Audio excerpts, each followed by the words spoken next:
Hello friends, I'm Ronaldo, and today I want to share with you one of the most terrifying experiences of my life. I'm 35 years old, and I work as an electrician with my best friend Ryan. We're both single, and we love to have fun conversations about paranormal events during our free time. We enjoy listening to horror stories, but we never really believed they were true. As kids, Ryan and I watched plenty of horror movies together. Throughout our childhood, we loved exploring far-off places and discovering mysterious locations. Even back then, there was a sense of curiosity and mystery that filled us whenever we listened to scary tales. One evening, while sitting at a bar, an old man joined our table. He began to talk about the Lost Children Manor. He claimed that the children of a family had gone missing there and that their spirits roamed the premises. Ryan's eyes lit up, and he turned to me saying, "We have to check this out, Ronaldo." In that moment, I felt a rush of courage akin to the thrill we experienced while watching horror films as kids. When the weekend came, we decided to seek some adventure, grabbing 8 beers and heading to the manor. The night had fallen, and as we approached the manor, the mysterious aura around us grew stronger. After a long trek, we finally arrived at the abandoned house.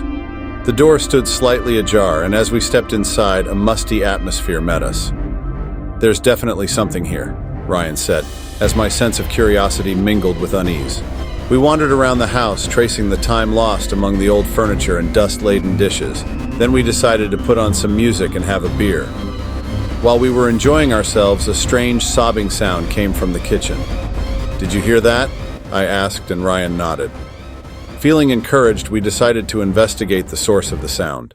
Suddenly, we began to hear sobbing sounds. At first, I thought it was the wind, but the sound grew clearer. "This place is really creepy," Ryan said, his face turning as white as a ghost. As we wandered through the old kitchen, filled with rusty metal utensils and broken plates, Ryan opened a cabinet and found a journal.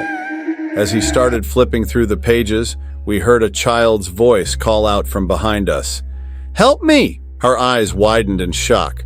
"We need to get out of here," Ryan shouted. We bolted toward the exit, and I noticed the door was still open.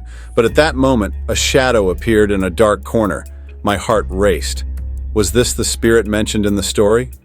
"Ronaldo, this isn't right. We have to get out of here now," Ryan yelled as the spirit slowly approached. At that moment, my fear peaked. The spirit's face was obscured, but the pain in its eyes was undeniable. "Don't leave me," it said. In that moment, I found myself face to face with the lost child's spirit, and I felt something shatter within me. "We won't leave you here," I shouted, but the spirit drew closer. Everything went dark. When I opened my eyes, I found myself outside the manor, but Ryan was nowhere to be found. I had no idea how I escaped. I looked around, but I couldn't see Ryan. Panic surged through me as I pulled out my phone, but I couldn't reach him. Confused about what had happened, I began to run toward the town. When I returned to town, I asked some people if they had seen Ryan. "We have no idea," they replied. As the hours went by, my anxiety deepened. I decided to call the police. "My friend is missing. Please help," I exclaimed. The police took the situation seriously and assured me they would act quickly. "Give us information about where you last were," they requested. I recounted the events regarding the lost children, as well as the old man's story. The next morning, police officers arrived in the town and began searching the area for Ryan. I helped them, but my anxiety grew with each passing minute.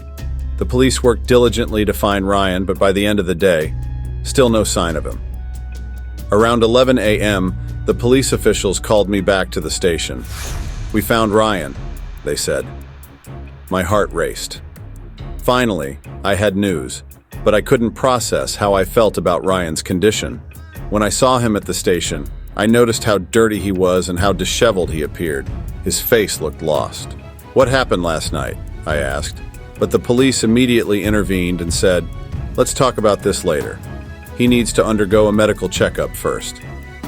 As we shared the details of our terrifying experiences, the team listened intently and took notes. As time passed, it became increasingly difficult to reconcile what we were going through with reality.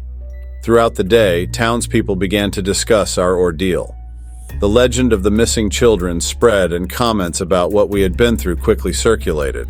Meanwhile, we were still reeling from what had happened. From that day on, our experience became one of the legends of the town. Every drink we drank reminded us of the reality we faced that night. Who knows? Some souls stay with us forever. If you like this story, don't forget to like the video and subscribe to my channel. See you in the next video.